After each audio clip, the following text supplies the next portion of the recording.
What's going on? What's going on? What's going on? About to sit here and check out this quick little interview real quick and see what we got going on. We got somebody about to sit here and talk about. I think it's the movies again. But long story short, hopefully we can get a couple of quick stories off the set, on the set, things like that. So let's dive into it. See what we got. Let's get it. Oh yeah, that movie Girl Happy, the image you're looking at now from Harem Scarum, another actor who got to work twice with Elvis, a fellow Mississippian. Ladies and gentlemen, Miss America, Marianne Mobley.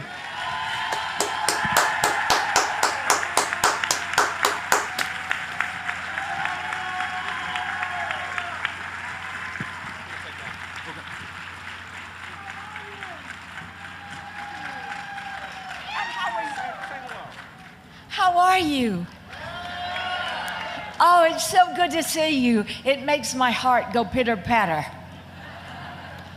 Or patter-pitter. And this one, you're looking good. Thank you.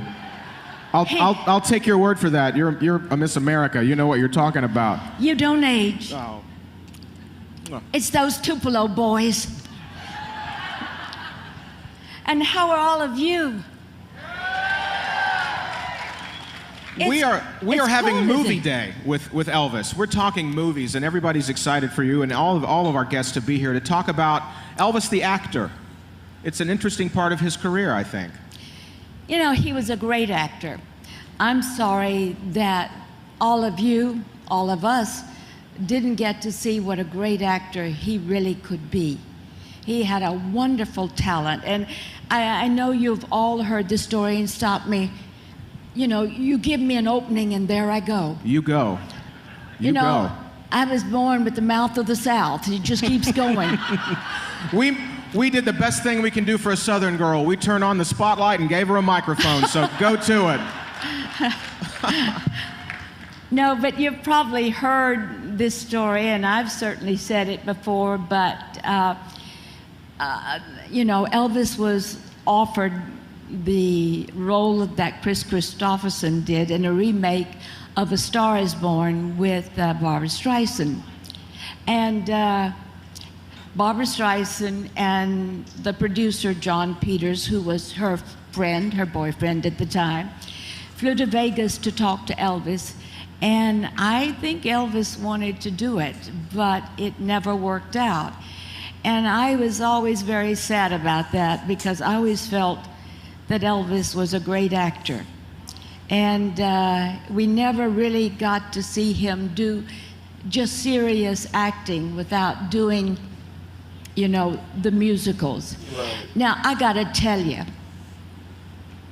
I look at that and I look at my hair. Now, there's a, you know, but you can't call that real acting. You know, we were just having fun. Your accent came out on my hair, too. I noticed, too, in this movie, and I think I've talked to you about it before, a little Mississippi slips through every now and then when you get mad in the movie. Oh, you know, yes. the little Mississippi Oh, slips yes. through. This is 1965 that you made this movie. You're Miss America. You went Hottie Toddy. Yeah. She's a fellow Ole Miss rebel. You became Miss America. You go to Hollywood. You start working, but you get cast in an Elvis movie. How did you come to be cast in an Elvis film? Well, everything with me is a long story. But because there are other wonderful people, there are people back there wanting to come out, I'm going to try to keep it all short. No, Marianne, you're the last thing. We saved you to last. Have you had dinner? Uh-oh. I like her energy.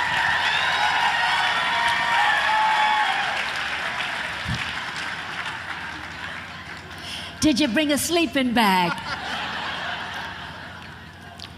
Well, after the Miss America pageant, where we had 11 blind judges, no, you and I have talked about this before. I was short. I had the worst hairdo. It looked like Darth Vader. And I didn't know how to wear makeup. And I really felt that there were it was God was just looking out for me, and we had 11 blind judges, as I said. But I went to New York because I wanted to do musicals, and I didn't think I would be pretty enough, and I'm not asking for compliments. That's just the way I felt, to do movies, and I wanted to do musicals, and I was asked to come out to LA to do a remake of the musical Guys and Dolls. And I was asked to play Sarah Brown, the Salvation Army girl. And I did, and it was with Hugh O'Brien and Betty Grable of the famous Legs. And, whoa, she was gorgeous. And two producers came to see Hugh O'Brien about a project. And they said that funny-looking girl playing Sarah Brown might be perfect for this Elvis movie we're doing. Because both of us being for Elvis, they saw publicity, and they came backstage, and I thought, this is not real, this is not happening. But it was, and the next thing I knew, I was on the set with Elvis doing Girl Happy. And if you're gonna do your first movie, how great to do it with someone as kind as Elvis, because I didn't know what they were talking about, you know. So he was just incredibly kind to me. He was like a younger brother, and he took care of me. He said, "Where's Mary Ann's chair?" And all of a sudden there were 3 chairs, not 1, 3, that had Mary Ann Mobley written on the back of it. And he made my first experience that could have been brutal very, very easy, very comforting, and he was always looking out for me. Yeah, this Mary Ann Mobley, her whole energy was perfect. She was funny. She's easy on the voice, but she's quite a character. I enjoy listening to her talk. I could listen to that for a little bit. You know, I had dinner. I go get me a sleeping bag. I definitely would sit here and listen to her tell a bunch of stories about her life and Elvis, and just in general. I can listen to her talk. She has a good vibe to herself.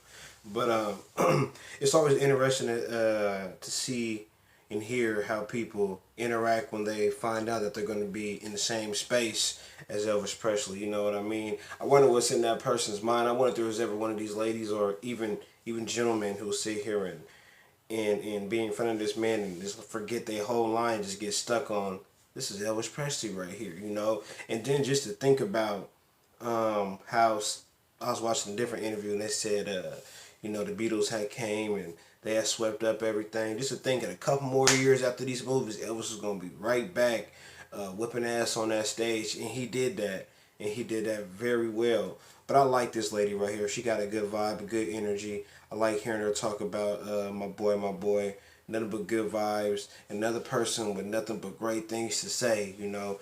He could have came on there with that attitude or just with that ego, but that just wasn't who he was, even though he was the biggest thing since sliced bread, you know what I mean? But drop me a comment, let me know what you think.